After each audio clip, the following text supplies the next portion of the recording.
तो this channel Aanik education point myself Heena Takkar और आज हम बात करने वाले हैं बिजनेस लॉ का वन शॉट करेंगे। जी हाँ, इंडियन कॉन्ट्रैक्ट एक्ट 1872 को वन शॉट में खत्म करने वाले हैं इसी वीडियो के अंदर, तो बने रहना बिल्कुल एंड तक। ये आपके इंपॉर्टेंट क्वेश्चंस कवर करेगा, समरी भी कवर करेगा, सब कुछ कवर करेगा। अगर आपने ये कर लिया तो डेफिनेटली कोई भी क्वेश्चन आपका छूटेगा नहीं। तो वीडियो को बिल्कुल एंड तक देखना है, स्किप नहीं करना। फटाफट से समझते हैं क्या होता है। तो देखो, सबसे पहला यूनिट है इंडियन कॉन्ट्रैक्ट एक्ट 1872, ठीक है, जो कि इंट्रोड्यूस कब हुआ था? 1 सितंबर 1872 को ये इंट्रोड्यूस किया गया था। आओ एक एक टर्म अच्छे से समझे। सबसे पहले बेसिक अगर क्लियर हो जाएगा तो लॉ में कहीं भी दिक्कत नहीं आएगी। अगर आपके बेसिक्स क्लियर नहीं होंगे तो आपको बहुत दिक्कत आनेगी, ठीक है। तो मैं आपको दिक्कत नहीं आने दूंगी, आपको बस बेसिक से बिल्कुल एंड तक ले जाऊंगी और अच्छे से समझा दूंगी। कॉन्ट्रैक्ट होता क्या है? Every agreement and promise enforceable by law is a contract. कहने का मतलब है कि कॉन्ट्रैक्ट होता क्या है। तो कॉन्ट्रैक्ट एक बेसिकली एक एग्रीमेंट है और साथ ही साथ प्रॉमिस है enforceable by law in is a contract. यानी सेक्शन 2 और subsection H of the Indian Contract Act. देखो, ये जो 2 लिखा है उसे सेक्शन बोलते हैं और जो ब्रैकेट में दिया गया है उसे सबसेक्शन बोलते हैं, ठीक है। इतना क्लियर है आपको? तो आपको कॉन्ट्रैक्ट को और अच्छे से समझने के लिए पहले एग्रीमेंट का समझना जरूरी है। जैसे ही आपको एग्रीमेंट समझ आएगा उसके बाद आपको 100% कॉन्ट्रैक्ट समझ में आएगा। तो पहले हम लोग स्टार्ट करते हैं एग्रीमेंट से, उसके बाद आएंगे कॉन्ट्रैक्ट पे। तो देखो, एग्रीमेंट क्या होता है? एग्रीमेंट का मतलब होता है ऑफर प्लस एक्सेप्टेंस। यानी कि कहने का मतलब यह है कि मैंने अगर किसी पर्सन को कोई ऑफर दिया है कि क्या आप मेरी गाड़ी 2 लाख में परचेज कर लेंगे, तो ये मैंने उसको क्या दिया है? बेसिकली एक ऑफर दिया है, ठीक है। अब वो उस पार्टी पे डिपेंड करता है। सपोज मैंने राम को ऑफर दिया था कि मेरी गाड़ी को खरीदना है आपने 2 लाख रुपए में, तो वो उसके ऊपर डिपेंड करता है कि वो इस ऑफर को एक्सेप्ट करेगा या नहीं करेगा। तो कहने का मतलब अच्छे से समझ गए होंगे आप कि अगर ऑफर और एक्सेप्टेंस दोनों मिल जाती हैं तो वो क्या बना देती है? एग्रीमेंट बनाती है, जो कि कॉन्ट्रैक्ट का डिफाइन के अंदर बताई गई है। आई होप आपको क्लियर है। एग्रीमेंट तभी बनता है जब मैंने किसी को ऑफर दिया। जैसे मैंने राम को ऑफर दिया और उसने बोला ठीक है मैं आपकी गाड़ी 2 लाख में खरीदने को तैयार हूं, तो मैंने उसको गाड़ी दे देनी है, वो मुझे 2 लाख रुपए दे देगा, ठीक है। तो यानी कि अभी सिर्फ यहाँ पे एग्रीमेंट हुआ है हम लोगों का, ठीक है। यानी कि मैंने उसे ऑफर दिया, उसने बोला आपका ऑफर मुझे पसंद है, मैं एक्सेप्ट करता हूं, तो वो बन गया एग्रीमेंट। अब कॉन्ट्रैक्ट क्या होता है? कॉन्ट्रैक्ट में सबसे पहले आता है एग्रीमेंट। एग्रीमेंट कैसे बना है? ऑफर प्लस एक्सेप्टेंस से मिला कि मैंने उसको गाड़ी के लिए बोला तो उसने बोला ठीक है, एक्सेप्ट भी कर लिया, तो वो एग्रीमेंट बन गया। एग्रीमेंट के साथ साथ लीगल इनफोर्सिएबिलिटी भी आ जाती है। अब ध्यान से ये समझना है कि लीगल इनफोर्सिएबिलिटी होती क्या है। देखो, लीगल इनफोर्सिएबिलिटी का मतलब होता है कि मान लीजिए मैंने जो है राम को, ठीक है, सपोज यहाँ पे मेरा नाम है हिना, ठीक है, मैं अपना एग्जांपल दे रही हूँ, और यहाँ पे मैंने राम को गाड़ी के लिए ऑफर किया था, कार के लिए ऑफर किया था 2 लाख रुपए, ठीक है। सेकेंड हैंड गाड़ी में उसको दे रही थी, उसने एक्सेप्ट भी किया, एग्रीमेंट भी बन गया। बट अगर मान लो राम आगे चल के बोलता है कि कुछ भी रीजन की वजह से वो मुझे मना कर देता है, ठीक है, या फिर कुछ धोखाधड़ी करने की कोशिश करता है या लॉ के रूल्स नहीं मानता, तो मैं क्या कर सकती हूँ? अगर मैंने उसे गाड़ी दे दी और उसने बोला कि ठीक है मैं आधी इंस्टॉलमेंट अभी दे रहा हूँ और बाकी बाद में दे दूंगा, और वो बाद में जाके नहीं देता, तो मैं उसको कोर्ट तक ले जा सकती हूँ। क्यों? क्योंकि यहाँ पे इनफोर्सिएबिलिटी बाय लॉ है कि कानून जो है मेरी मदद करेगा। यानी कि वो सारे के सारे रूल्स रेगुलेशन फॉलो होने स्टार्ट हो जाएंगे अगर सेकंड पार्टी, या फिर यहाँ पे अदर कोई से भी एग्जांपल्स हो सकते हैं कि अगर मान लीजिए सेलर बायर को कुछ भी ऑफर दे रहा है और बायर मना कर देता है या कोई धोखाधड़ी करता है, कुछ भी करता है, तो कानून की नजर में जाके उसको जो सेलर है वो क्लेम कर सकता है, ठीक है। तो उसी को बोला जाता है लीगल इनफोर्सिएबिलिटी। आई होप आपको क्लियर है। ध्यान से समझो, फिर दोबारा से समझो। कॉन्ट्रैक्ट क्या था? कॉन्ट्रैक्ट है बेसिकली एग्रीमेंट प्लस लीगल इनफोर्सिबिलिटी। जब दोनों मिल जाते हैं तो वो क्या बनाते हैं? कॉन्ट्रैक्ट बनाते हैं, ठीक है। अब मैंने एक और एग्जांपल दिया है नीचे यहाँ पर। कुछ चीजें ऐसी होती हैं जो लीगल इनफोर्सिबिलिटी में आती हैं और कुछ नहीं आती हैं। जैसे मैं अभी आपको समझाने वाली हूँ। ए ने बी को ऑफर दिया कार का, और ए ने बी को प्रॉमिस किया कि मैं तुम्हें गाड़ी दूंगा, बी ने जो है मना कर दिया, ठीक है, नॉट रिसीव द पेमेंट, वो उसको पेमेंट करता ही नहीं है, ठीक है। तो किसका केस बनेगा कि वो जाके क्लेम कर सकता है। एक और एग्जाम्पल देती हूँ जो कि बहुत डिफरेंट है। ए और बी है। ए ने बर्थडे पार्टी के लिए बी को इन्वाइट किया, ठीक है, बी ने वो ऑफर एक्सेप्ट नहीं किया, तो क्या ए जो है वो बी को कोर्ट तक ले जा सकता है? जी बिल्कुल नहीं ले जा सकता, क्योंकि ये सोशल रिलेशन में आता है, ठीक है। हस्बैंड वाइफ का रिलेशन है, कोई फ्रेंड का रिलेशन है, कोई बर्थडे पार्टी पे इनवाइट किया या किसी फंक्शन पे किया है, तो आप उसको ये थोड़ी ना बोलोगे कि आप मेरे डिनर पे नहीं आए तो आप सीधा कोर्ट में आपको मैं मिलता हूँ, तो आप ऐसा नहीं कर सकते हो, ठीक है। तो वो इनफोर्सिबिलिटी बाय लॉ में काउंट नहीं होता। लेकिन अगर आप कोई कॉन्ट्रैक्ट करते हैं जिसके अंदर ऑफर प्लस एक्सेप्टेंस होता है, जैसे कि एग्रीमेंट बनता है, और जो चीज बिल्कुल कानून की नजर में मायने रखती है, तो ही कानून में जाके आप उसके लिए केस फाइल कर सकते हो। अदरवाइज ऐसे जो सोशल एग्रीमेंट्स होते हैं, ठीक है, उसमें आप ये सब उसको धमका नहीं सकते हो, ठीक है। आई होप आपको क्लियर है, 100% क्लियर है। मैंने बहुत डिटेल में कराया ताकि आप लोगों के बेसिक्स क्लियर हो। नेक्स्ट हम आ जाते हैं उसके बाद कि कॉन्ट्रैक्ट में क्या क्या चीजें रिक्वायरमेंट होती है। सबसे पहले 2 पार्टी का होना जरूरी है, जिस सेलर होगा और बायर होगा, ठीक है। एक अकेला इंसान खुद से एग्रीमेंट कैसे कर लेगा या खुद से कॉन्ट्रैक्ट कैसे कर लेगा, उसके लिए 2 पार्टी का होना जरूरी है। एग्रीमेंट अभी आपको बताया ऑफर प्लस एक्सेप्टेंस होता है, मैंने शॉर्ट में लिखा है O+ है। आपको छोटी छोटी चीजें याद रखनी है, क्योंकि ये छोटी छोटी चीजें ही हैं जो आपको एग्जाम में याद रहेंगी, तो आप डेफिनेटली लिख लेंगे। अगर आपको O+A भी याद हो गया ना, तो भी मैं डेफिनेटली कह रही हूँ 1 पेज आप आराम से लिख दोगे, जो कि आपको लिखना है वहां पे, क्योंकि मैटर ज्यादा लिखना होता है नंबर लेने के लिए। उसके बाद ऑब्लिगेशन। ऑब्लिगेशन में क्या आता है? लीगल ऑब्लिगेशन होनी चाहिए, यानी कानून द्वारा परिवर्तनीय होना चाहिए, यानी इनफोर्सिबिलिटी बाय लॉ होनी चाहिए, जो मैंने आपको अभी बहुत अच्छे से समझाया। आई होप आपको क्लियर है। कॉन्ट्रैक्ट की डिफाइन को फर्दर एक्सप्लेन किया है और उसी के पॉइंट्स बनाए हैं, ठीक है। तो आपको डिफाइन याद है तो मतलब आपको पॉइंट्स अपने आप आ जाएंगे। एसेंशियल एलिमेंट्स कौन से हैं वैलिड कॉन्ट्रैक्ट के? एक वैलिड कॉन्ट्रैक्ट के कौन कौन से एसेंशियल एलिमेंट्स होते हैं? तो सबसे पहला एग्रीमेंट होता है। एग्रीमेंट में क्या आता है? ऑफर प्लस एक्सेप्टेंस होती है। Agreement must be capable of performance with term which are clear and certain. कहने का मतलब ये है कि अगर मैं किसी को ऑफर दे रही हूं तो वो बिल्कुल उसकी जो परफॉर्मेंस है जो बिल्कुल ही क्लियर होना चाहिए, बिल्कुल सर्टेन होना चाहिए। ये नहीं है कि मैं उसको कुछ ऐसी चीज बोल दूं जो कि क्लियर ही नहीं है। जी मेरे को पता है मेरे घर में गाड़ी जो है वो रेड कलर की है और मैं उसको जो बायर है उसको ब्लैक कलर बता रही हूँ, तो यानी कि ये गलती मेरी है, मेरी साइड से गलती है। बट ऐसा नहीं होना चाहिए। जो एग्रीमेंट हो रहा है, जो आप ऑफर दे रहे हैं, वो बिल्कुल क्लियर और सर्टेन होना चाहिए। किस डेट पे दे रहे हैं, कैसे कलर की है, कितने की देनी है, ठीक है, सारी चीजें बिल्कुल क्लियर होनी चाहिए। Not be suffering from either a fundamental mistake और इनपॉसिबिलिटी ऑफ परफॉर्मेंस। कुछ ऐसी चीज नहीं होनी चाहिए जो कि बिल्कुल पॉसिबिलिटी ना हो उस चीज की और हम उसको वो बोल दें। अब मैंने किसी को बोल दिया, कोई पर्सन को मैंने बोला कि मैं जो है तुम्हारे लिए चांद सितारे तोड़ के ले आऊंगी, तो क्या ऐसा पॉसिबल है? या फिर कुछ चीजें ऐसे और बहुत सारे एग्जांपल्स होते हैं जो कि पॉसिबल होते नहीं है। तो हमें कुछ ऐसी चीजें करनी ही नहीं है, कोई मिस्टेक, कोई गलती भी नहीं करनी है, और साथ ही साथ कुछ ऐसी परफॉर्मेंस जो कि पॉसिबल ना हो, ठीक है, तो वो वैलिड कॉन्ट्रैक्ट का पार्ट नहीं बनती है। तीसरा, intention to create legal relationship. और इसका एक वैलिड फीचर ये भी है कि हमारा जो है लीगल रिलेशनशिप क्रिएट करना चाहिए। जैसे कि मैं आपको बताती हूँ, सोशल और domestic agreement do not involve creation of legal relationship. अभी मैंने आपको पीछे एग्जांपल दिया था सोशल का। जैसे मैं एग्जांपल दे रही थी कि एक किसी ए ने बी को बुलाया डिनर के लिए, या कोई हस्बैंड वाइफ जो है उनका कोई रिलेशन है, या किसी फ्रेंड का रिलेशन है, या नेबर का रिलेशन है कि बर्थडे है, शादी है, वटएवर कुछ भी है, तो ये थोड़ी ना बोलेगा मेरी शादी में क्यों नहीं आए या मेरे बच्चे के नामकरण में क्यों नहीं आया तो मैं तुम्हें कोर्ट ले जा रहा हूँ। तो ऐसी चीजें नहीं होती। तो वही सोशल और डोमेस्टिक एग्रीमेंट ही होते हैं जो कि लीगल रिलेशनशिप को इन्वॉल्व नहीं करते और वो कॉन्ट्रैक्ट भी नहीं होते हैं। जैसे मैंने गिफ्ट का बताया आपको। अब फॉर एग्जाम्पल एक्स है और वाई है, ठीक है। एक्स ने वाई को बोला कि मैंने तुम्हें गिफ्ट दे दिया, ठीक है। अब वाई उसके बर्थडे में आया, ठीक है, यानी कि एक्स जो है वाई के बर्थडे में गया और एक्स ने वाई को गिफ्ट दे दिया, तो क्या वाई बोलेगा कि मुझे भी तुम बदले में कुछ, इसके बदले भी कुछ गिफ्ट दो या कुछ पैसे दो? तो ऐसा नहीं है। तो यही सोशल डोमेस्टिक एग्रीमेंट है जिनको काउंट नहीं किया जाता हमारे कॉन्ट्रैक्ट के अंदर। तो हमारा लीगल रिलेशनशिप होना चाहिए। उसके बाद है कैपेसिटी ऑफ पार्टीज, यानी कि मेजर होना चाहिए, वो पर्सन 18 साल से ऊपर होना चाहिए। ये नहीं है कि माइनर के साथ जो है कॉन्ट्रैक्ट कर रहे हैं। अब आपको बस अभी इतना समझना है, मैं आगे माइनर को और डिटेल में समझाऊंगी। माइनर मतलब होता है 18 साल से छोटा, और मेजर का मतलब 18 साल से ऊपर है ये, ठीक है।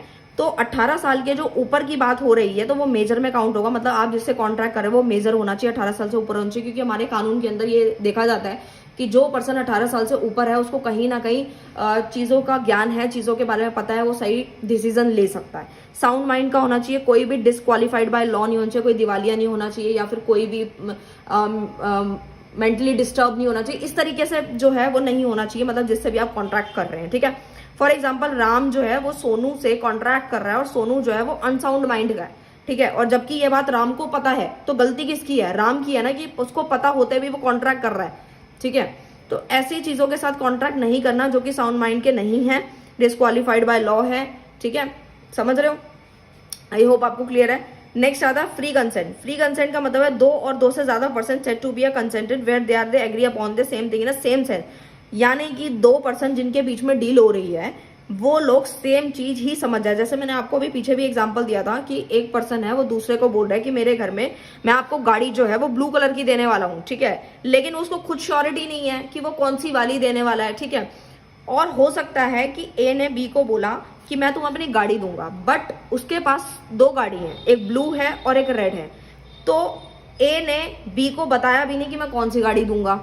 अब ए सोच के बैठा था कि मैं उसको ब्लू दूंगा, लेकिन बी सोच के बैठा है कि मुझे रेड मिलने वाली है। तो ये चीजें पहले से क्लियर होनी चाहिए और same thing in a same sense में उनको समझ आनी चाहिए। Lawful consideration. कंसिडरेशन का मतलब क्या होता है, पहले आप ये समझ लें। कंसिडरेशन का मतलब होता है something in return. I hope आपको क्लियर है, यहां से क्वेश्चन बहुत ज्यादा आता है, अभी और डिटेल में कराऊंगी।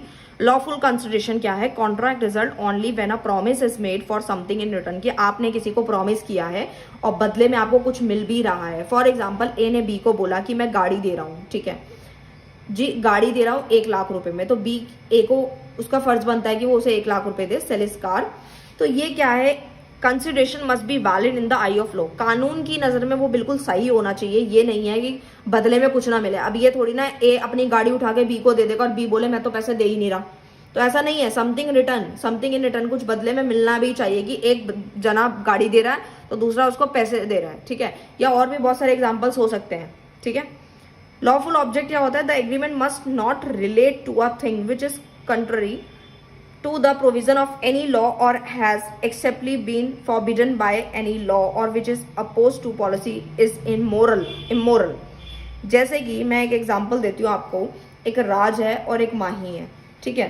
तो राज ने अपना सामान माही को बेचा, यानी कि ड्रग्स वगैरह बेचे हैं, ठीक है, ड्रग्स वगैरह दे रहा है, वो आगे सप्लाई करता है, माही जो है वो आगे सप्लाई करती है, ठीक है। तो ये क्या है? ये एक बेसिकली लॉफुल ऑब्जेक्ट नहीं है।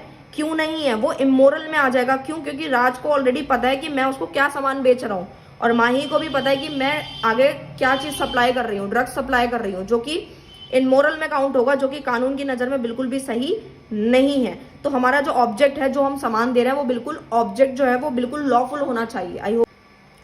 Not expressly declare void. इसका मतलब क्या है कि कुछ एग्रीमेंट जो माइनर के साथ किए जाते हैं या अनसाउंड माइंड के साथ किए जाते हैं, तो वो सारे के सारे एग्रीमेंट वॉइड के अंदर आते हैं, ठीक है। यानी कि जब मेन ऑब्जेक्ट ही खत्म हो जाता है तो वो ऑटोमेटिकली वॉइड बन जाता है। अभी मैं आपको और अच्छे से समझाऊंगी एग्जाम्पल के साथ, नीचे यहाँ लिखे हुए हैं, अभी आप इतना समझ लें। Certainty and possibility of performance, यानी कहीं ना कहीं उस परफॉर्मेंस की पॉसिबिलिटी और सर्टिनिटी होनी चाहिए, तो ही आप एग्रीमेंट के अंदर बताते हैं कि हाँ मैं ये जो सामान है ये आपको दूंगा, या फिर इस डेट पे दूंगा, या इतने का दूंगा, ठीक है। लीगल फॉर्मेलिटीज भी होनी जरूरी होती है। अब आते हैं कॉन्ट्रैक्ट के काइंड्स क्या हैं, काइंड्स ऑफ कॉन्ट्रैक्ट क्या है, ऑन द बेसिस ऑफ इनफोर्सेबिलिटी। सबसे पहले समझेंगे वॉइड, फिर वॉइडेबल। लेकिन इससे पहले हम एक चीज समझ लेते हैं, वैलिड कॉन्ट्रैक्ट क्या होता है। तो वैलिड कॉन्ट्रैक्ट बेसिकली वो सारे कॉन्ट्रैक्ट होते हैं जो कि इनफोर्सेबल बाय लॉ होते हैं, जो कानून की नजर में, अभी हम उसको और भी डिटेल में करेंगे, बट आप इतना समझ लें जो कानून की नजर में बिल्कुल सही है, जिसे बिल्कुल वैलिड माना गया है, ठीक है, तो वो वैलिड कॉन्ट्रैक्ट में आते हैं। फिर वॉइड कौन से और वॉइडेबल कौन से होते हैं, तो आपको बस इतना समझना है कि जो वॉइड कॉन्ट्रैक्ट होते हैं वो किस सेक्शन में बताए गए। तो सेक्शन 2 सबसेक्शन जे, जिसके अंदर इसको वॉइड कॉन्ट्रैक्ट को एक्सप्लेन किया गया है। जैसे मैं आपको एग्जांपल देती हूँ ए और बी का। सपोज ये रहा ए और ये रहा बी, ठीक है। ए ने बी को बोला कि मैं अपनी बाइक तुम्हें 10,000 में बेच दूंगा, ठीक है, ध्यान से समझना, 10,000 में बेच दूंगा। और साथ ही साथ मान लीजिए उसकी जो बाइक है वो किसी भी रीजन की वजह से चोरी हो जाती है, या उसमें आग लग जाती है, या कुछ भी डैमेजेस हो जाते हैं, यानी कि जो मेन ऑब्जेक्ट है वही खत्म हो जाता है। तो उससे क्या हो गया कि अब तो वो बाइक अगर चोरी हो गई है तो बी को मिल ही नहीं पाएगी। तो क्या हो जाएगा, वो जो कॉन्ट्रैक्ट होते हैं वो सारे के सारे क्या होते हैं, वॉइड हो जाते हैं, क्योंकि चोरी होने का ना तो बायर को पता था ना ही सेलर को पता था। तो ये सारे एग्रीमेंट जो ये कॉन्ट्रैक्ट होते हैं वो सारे के सारे वॉइड होते हैं। आई होप आपको क्लियर है। Next is voidable contract. तो देखो वॉइडेबल कॉन्ट्रैक्ट है as per section 2I, voidable contract is valid, वो तब तक वैलिड है when it is made and remain valid till it's repudiated by aggrieved party पे डिपेंड करता है। अब मैं आपको एग्जांपल देती हूँ। फॉर एग्जांपल ए और बी हैं, फिर से मैं ए और बी का एग्जांपल लेती हूँ कि उन्होंने बोला कि मैं जो है अपना सामान जो है तुम्हें दे दूंगा, ठीक है, इतने टन्स जो है वो ऑयल तुम्हें डिलीवर करूंगा, बी को बोला गया। बट किसी भी रीजन की वजह से जो एग्री पार्टी यानी जो बी है वो ये बोल देती है कि मुझ पर प्रेशर किया गया था, या फिर कोई क्वर्जन, मिस रिप्रेजेंटेशन या मेंटल प्रेशर की वजह से उसको बोला गया था कि नहीं तुम्हें मैंने बोला है इतने का सामान लो और नहीं तुम इतने का ही लोगे, मतलब सामान अगर 10,000 का है तो वो बोलता है कि मुझे नहीं पता 50,000 का देना ही तुम्हें देना ही पड़ेगा बाद में जाके, मतलब मेंटल प्रेशराइज किया या कुछ भी रीजन की वजह से, तो सारे कॉन्ट्रैक्ट वॉइडेबल होते हैं। ठीक है, यानी एग्री पार्टी पर डिपेंड करेगा, तो वो सारे के सारे किस में आते हैं, हमारे वॉइडेबल में आते हैं। तभी इसमें कुछ पॉइंट्स लिखे जाते हैं, क्वर्जन, मिस रिप्रेजेंटेशन, वो आगे हम और अच्छे से समझेंगे। उसके बाद आता है अनफोर्सेबल कॉन्ट्रैक्ट। कौन सा होता है? Certain contract become void because they can not be enforce due to certain technical defect, यानी कुछ टेक्निकल डिफेक्ट की वजह से उनको इन्फोर्स नहीं किया जा सकता, वो सारे के सारे इन्फोर्सेबल कॉन्ट्रैक्ट होते हैं। आई होप आपको क्लियर है। नेक्स्ट हम लोग चलते हैं वैलिड कॉन्ट्रैक्ट, जो मैं क्या आप ऑलरेडी बता चुकी हूँ बट आपके लिए नोट्स बनाने थे इसलिए। वैलिड कॉन्ट्रैक्ट कौन से होते हैं? Contract which is satisfy at the essential of the valid contract, only valid contract are enforceable in court of law, यानी कानून की नजर में बिल्कुल सही है, आप कोर्ट तक उन्हें ले जा सकते हो क्योंकि ये सारे के सारे वैलिड कॉन्ट्रैक्ट आते हैं। अब आते हैं एग्रीमेंट और कॉन्ट्रैक्ट के बीच में क्या डिफरेंस है। तो देखो एग्रीमेंट हमने पढ़ लिया, O प्लस ए यानी ऑफर प्लस एक्सेप्टेंस होता है। कॉन्ट्रैक्ट क्या होता है? Agreement plus in legal enforceability. Clear है। Next, it may not create legal obligation, ये कोई लीगल ऑब्लिगेशन क्रिएट नहीं कर रहा, वो तो सामने वाले पे डिपेंड करता है कि हमने किसी को ऑफर दिया और उसने एक्सेप्ट करा या नहीं करा, तो लीगल ऑब्लिगेशन नहीं है। लेकिन इसमें लीगल ऑब्लिगेशन क्रिएट होती है, क्यों? क्योंकि इसमें एग्रीमेंट आ गया और साथ ही साथ हमारी लीगल इन्फोर्सेबिलिटी भी आ गई। अब आता है सारे जितने भी एग्रीमेंट होते हैं वो सारे कॉन्ट्रैक्ट नहीं होते, क्यों? क्योंकि कभी कभार बहुत सारे केसेस ऐसे होते हैं ऑफर देने का एक्सेप्ट नहीं होते या कुछ कुछ हो भी जाते हैं, तो सारे एग्रीमेंट कॉन्ट्रैक्ट नहीं हो सकते। बट जो जितने भी कॉन्ट्रैक्ट वो सारी एग्रीमेंट होंगे। क्यों होंगे? क्योंकि कॉन्ट्रैक्ट तभी बना है जब एग्रीमेंट को पूरा किया गया है, यानी ऑफर एक्सेप्टेंस हुई है, तभी तो हम आगे बढ़े हैं, तभी तो लीगल इन्फोर्सिबिलिटी आई है। आई होप आपको क्लियर है। इलीगल कॉन्ट्रैक्ट नाम से ही क्लियर है, it is a contract which the law provide to be made, the court will not enforceability such a contract, all agreements illegal agreement are void, जितने भी illegal agreement है वो सारे के सारे वॉइड हो जाते हैं, क्योंकि but all the void contract are not illegal, but जितने भी वॉइड है वो सारे इलीगल नहीं होते, क्योंकि इलीगल काम के लिए हमेशा मना किया। हम ड्रग्स सप्लाई कर रहे हैं या कुछ और कुछ धोखाधड़ी वाला काम कर रहे हैं, तो सारे इलीगल कॉन्ट्रैक्ट में आते हैं, जो कि कानून हमें उसकी जो है सलाह नहीं देती। On the basis of the extent of execution, अब कॉन्ट्रैक्ट और कुछ तरह के होते हैं जो एग्जीक्यूशन के बेस पे बताए गए हैं। पहला होता है एग्जीक्यूटेड कॉन्ट्रैक्ट, होता है एग्जीक्यूटरी कॉन्ट्रैक्ट। तो एग्जीक्यूटेड कौन से होते हैं? When both the party to the contract have fulfil their respective obligation, जब दोनों ही पार्टी अपनी ऑब्लिगेशन को पूरा करती है तो वो एग्जीक्यूटेड कॉन्ट्रैक्ट में आती है। यानी ए ने बी को बोला मैं अपनी गाड़ी बेच रहा हूँ, ठीक है, या फिर मैं अपना सोफा बेच रहा हूँ, ठीक है, 2 लाख रुपए में, ठीक है, गाड़ी का एग्जांपल ले लेते हैं, 2 लाख रुपए में बेच रहा है, तो कहीं ना कहीं ए ने उसको गाड़ी दी और बी ने जो है पैसे दे दिए, तो ये एग्जीक्यूटेड कॉन्ट्रैक्ट है, दोनों ने अपनी ऑब्लिगेशन को पूरा किया। एग्जीक्यूटरी कॉन्ट्रैक्ट वो वाले कॉन्ट्रैक्ट होते हैं जिसमें क्या होता है, कुछ चीजें फ्यूचर के लिए रखी जाती है, फ्यूचर में करी जाती है, जैसे कि एक होता है यूनिलेटरल और एक होता है बायलेटरल।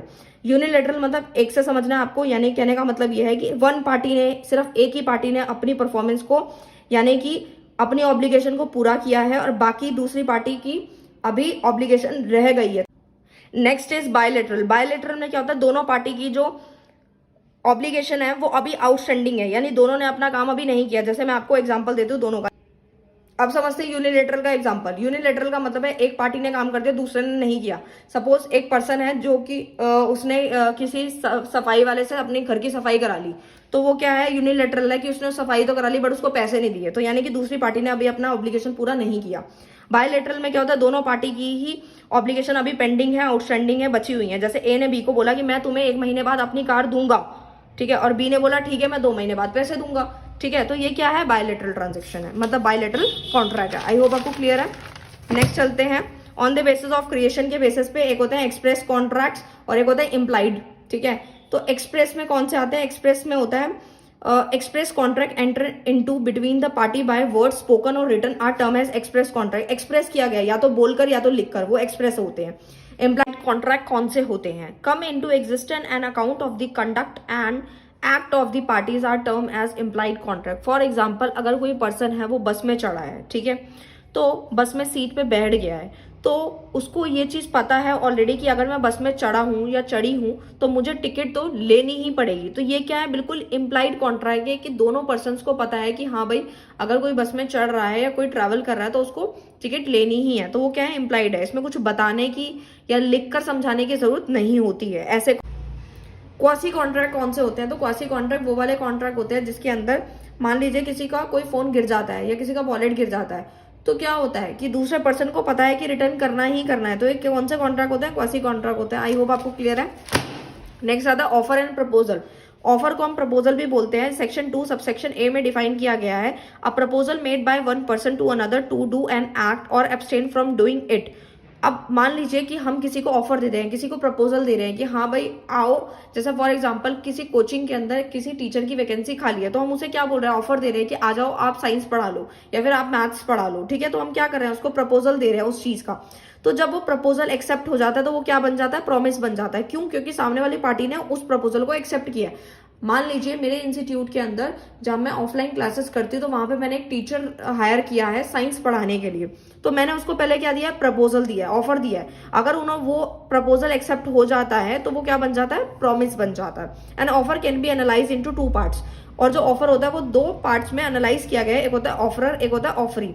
ऑफरर मतलब होता है प्रॉमिसर, जो कि चीज को काम करने का प्रॉमिस कर रहा है, और ऑफरी मतलब जो प्रॉमिस ही होता है, जो एक्सेप्टर होता है। यानी कि ऑफरर, मान लीजिए मैं हूं, मैंने अपने कोचिंग में किसी को ऑफर दिया है, तो मैं क्या हूं, प्रॉमिसर हूं, ऑफरर हूं। और जो सामने वाली पार्टी को जिसको मैंने ऑफर दिया है वो कौन है, ऑफरी है, जिसको हम प्रॉमिसी भी बोलते हैं, एक्सेप्टर भी बोलते हैं, जो कि उसको एक्सेप्ट करेगा। यहाँ पे एग्जाम्पल भी दिया है कि एक्स ने वाई को हॉर्स दिया और वाई जो है वो उसको यहाँ पे कुछ पेमेंट कर रहा है। आई होप आपको। इसके बाद आता है टाइप्स ऑफ ऑफर। ऑफर कितने टाइप के होते हैं, एक होता है जर्नल, एक होता है स्पेसिफिक, क्रॉस, काउंटर, स्टैंडिंग, ठीक है। तो जर्नल का मतलब है कि ये बिल्कुल पब्लिक के लिए, कोई भी इस ऑफर को एक्सेप्ट कर सकता है। जैसे कि जो रेलवे के टाइमिंग्स होते हैं वो सबके लिए हैं, जर्नल है तो यानी जर्नल ऑफर है। स्पेसिफिक ऑफर कौन से होते हैं, जो सिर्फ कुछ लोगों के लिए होते हैं, ठीक है, जो सबके लिए नहीं होते। जर्नल में तो सबके लिए होता है, जैसे मैंने बताया कि अभी टाइमिंग का बताया रेलवे का, तो लेकिन स्पेसिफिक में होता है कि अगर ऑफर निकला तो किसके लिए निकला है, ठीक है, तो वो किस में आता है, स्पेसिफिक में आता है। क्रॉस कौन से होते हैं, क्रॉस का मतलब है कि जब दोनों पार्टीज एक दूसरे को सेम ही चीज ऑफर कर रही होती है। Standing and open and continuing तीनों एक ही चीजें हैं। ये कौन सा ऑफर होता है, जैसे कि मान लीजिए बिग बिलियन सेल निकलती है, ठीक है, दिवाली से पहले कोई सेल आ गई फ्लिपकार्ट पे, अमेजोन पे, या फिर कोई और फेस्टिवल पे आ गई, तो यानी कि वो एक टाइम पीरियड तक वैलिड है, तो उसे हम बोलते हैं स्टैंडिंग, ओपन है बिल्कुल सबके लिए, उसे हम बोलते हैं स्टैंडिंग ऑफर, ठीक है। आई होप आपको क्लियर है। नेक्स्ट आता है essential of a valid offer. Essential elements कौन से हैं वैलिड ऑफर के, तो सबसे पहला क्या है, इंटेंशन होनी चाहिए लीगल रिलेशन को क्रिएट करने की। यानी कि फॉर एग्जांपल डिनर है, तो डिनर क्या है, बेसिकली अगर हमने किसी को डिनर पे बुलाया है, ठीक है, तो वो पर्सन क्या है, अब वो आए या ना आए वो उस पर डिपेंड करता है, ठीक है। तो मतलब जो हमारा रिलेशन है वो बिल्कुल लीगल होना चाहिए। Offer must be clear and certain, not undefined, ठीक है। यानी कि जो हमारा जो ऑफर है बिल्कुल क्लियर होना चाहिए, सर्टेन होना चाहिए, इनडिफाइंड नहीं होना चाहिए। ये नहीं है कि हम बता कुछ और रहे हैं और बेच कुछ और रहे हैं, ऑफर कुछ और कर रहे हैं। जो हमें सेल करना है, जो चीज ऑफर देना है, बिल्कुल क्लियर होना चाहिए। ऑफर में भी एक्सप्रेस और इम्प्लाइड होना चाहिए, स्पोकन या रिटर्न में होना चाहिए। मैंने आप लोगों को अभी समझाया एक्सप्रेस और इम्प्लाइड क्या होता है।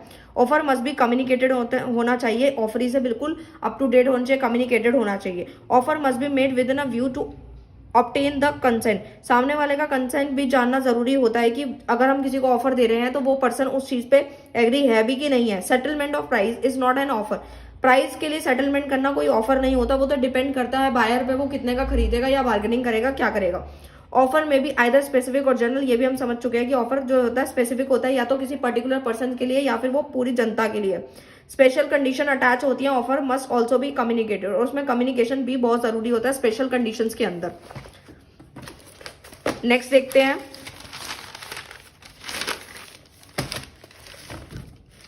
नेक्स्ट आता है offer should not contain a term the non compliance of which would amount to acceptance. यानी कि जो ऑफर है वो कुछ इस तरीके से नहीं होना चाहिए कि हमने कुछ भी बोल दिया और वो चीज मानी ही नहीं जा रही है, ठीक है। उसके बाद आता है invitation to offer and offer. इन दोनों के बीच में डिफरेंस क्या होता है, ये काफी बार पूछा जाता है। तो देखो, इनविटेशन नाम से क्लियर है, हम उस ऑफर के लिए इन्वाइट कर रहे हैं, और ये बिल्कुल ऑफर है। When a person express something to another person to invite him to make a offer, कि हम किसी पर्सन को इन्वाइट कर रहे हैं, एक ऑफर दे रहे हैं, इन्विटेशन दे रहे हैं। जबकि ऑफर में क्या होता है, when one person express his will to another person to do or not to do something, take his approval। हम ऑफर दे रहे हैं, उसका अप्रूवल भी जान रहे हैं कि वो चीज मान रहा है या नहीं मान रहा। इसमें नेगोशिएशन हो सकती है, negotiate the terms, but the enter into contract. यानी ऑफर में तो हम कॉन्ट्रैक्ट में एंटर हो चुके हैं कि हमने ऑफर दे दिया है, इसमें नेगोशिएशन की जा सकती है। An invitation of offer become an offer when responded by the party to whom it's made. यानी वो जो इन्विटेशन हमने जो ऑफर दिया है, इन्विटेशन टू ऑफर में क्या होता है कि हमने जिसको ऑफर दिया है वो रिस्पॉन्ड करेगा, रिस्पोंडेंट पार्टी बताएगी कि किस तरीके से क्या करना है। But the offer become an agreement when accepted, जब ऑफर जो होता है, जब वो एग्रीमेंट बनता है, जब वो एक्सेप्ट कर लिया जाता है।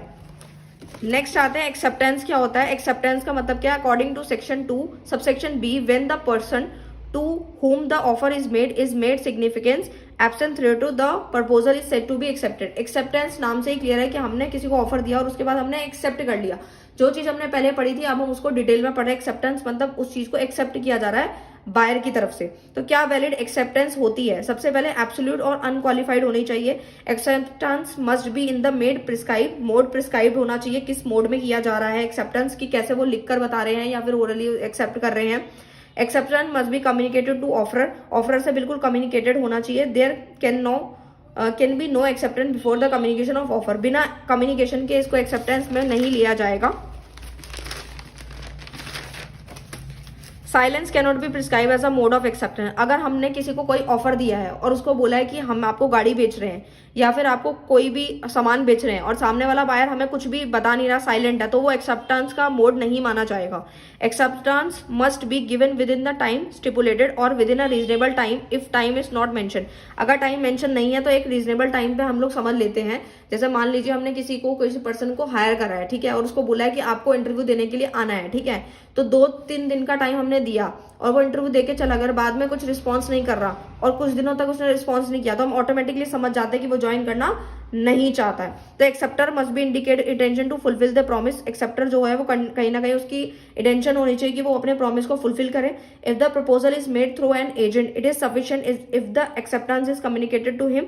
Acceptance of the proposal will means acceptance for all the terms of the offer, ठीक है। ऑफर कई तरह के अलग अलग तरह के होते हैं, अलग अलग एग्जांपल्स के साथ आप इसको आराम से एक्सप्लेन कर सकते हैं। कम्युनिकेशन ऑफ ऑफर क्या होता है, एक्सेप्टेंस क्या होता है। कम्युनिकेशन ऑफ ऑफर का मतलब है the communication of an offer is complete when it's come to an knowledge of the person to whom is made, जिसके लिए बनाया गया उसकी नॉलेज में अगर वो चीज आ जाती है तो वो नेक्स्ट है communication of acceptance. 2 condition is fulfil and against the proposal, 2 condition fulfil होनी चाहिए, एक तो प्रपोजल के अगेंस्ट और एक एंड अगेंस्ट द एक्सेप्टर, ठीक है, acceptor.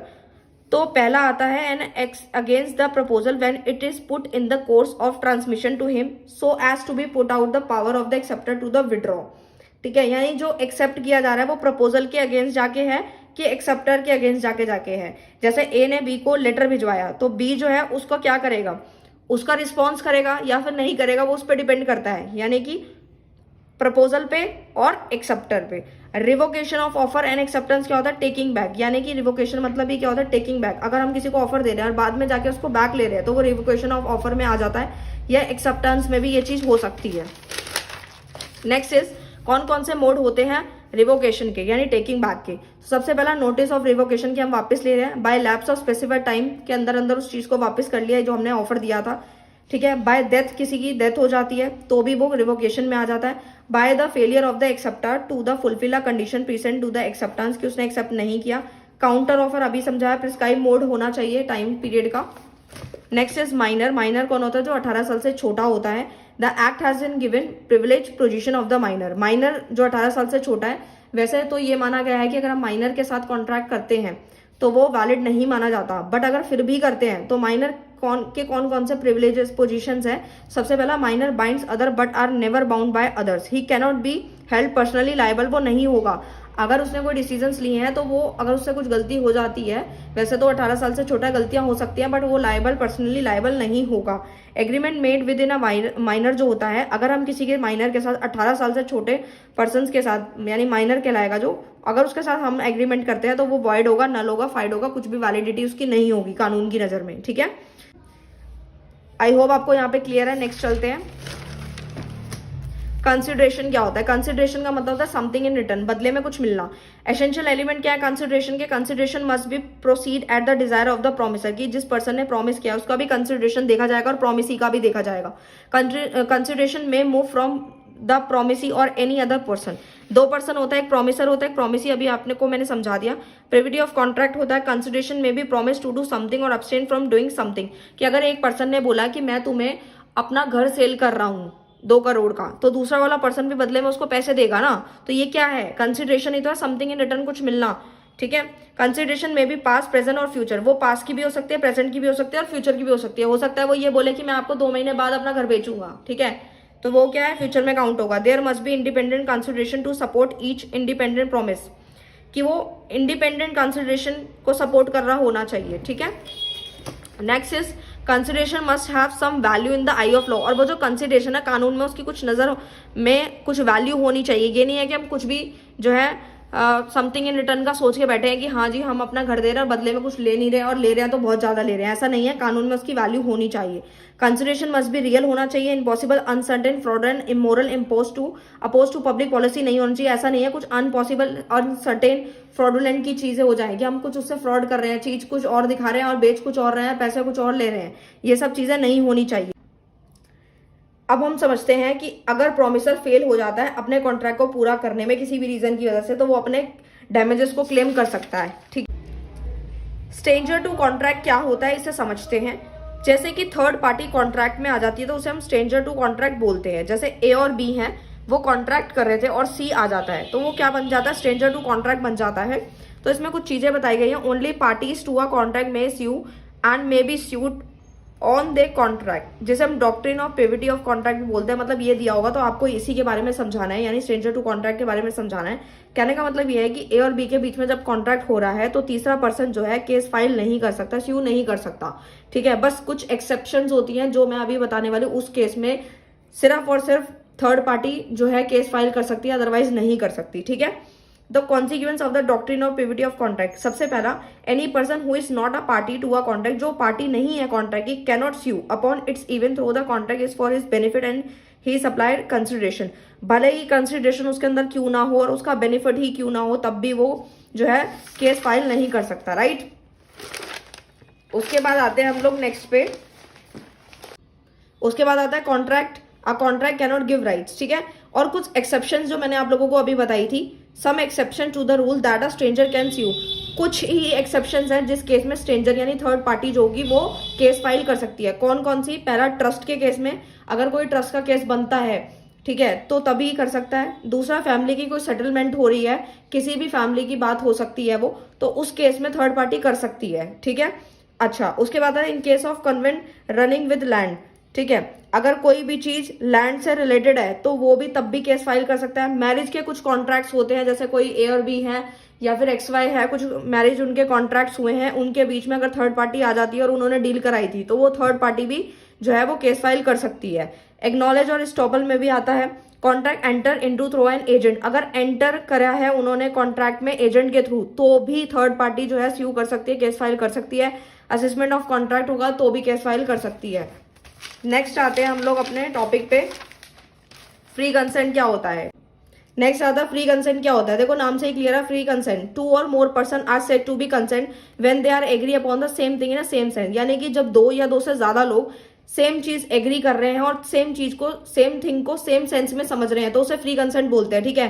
Consent is to be free when it's not caused by, अब कुछ कंसेंट होता है जो कि इससे रिलेटेड नहीं होना चाहिए, वैसे तो वो फ्री कंसेंट माने जाएंगे, लेकिन अगर वो इनका जैसे मिस्टेक है, क्वर्जन है, मिस रिप्रेजेंटेशन है, अंडर इन्फ्लुएंस है, फ्रॉड के केस में जो है कंसेंट फ्री नहीं माना जाता, ठीक है।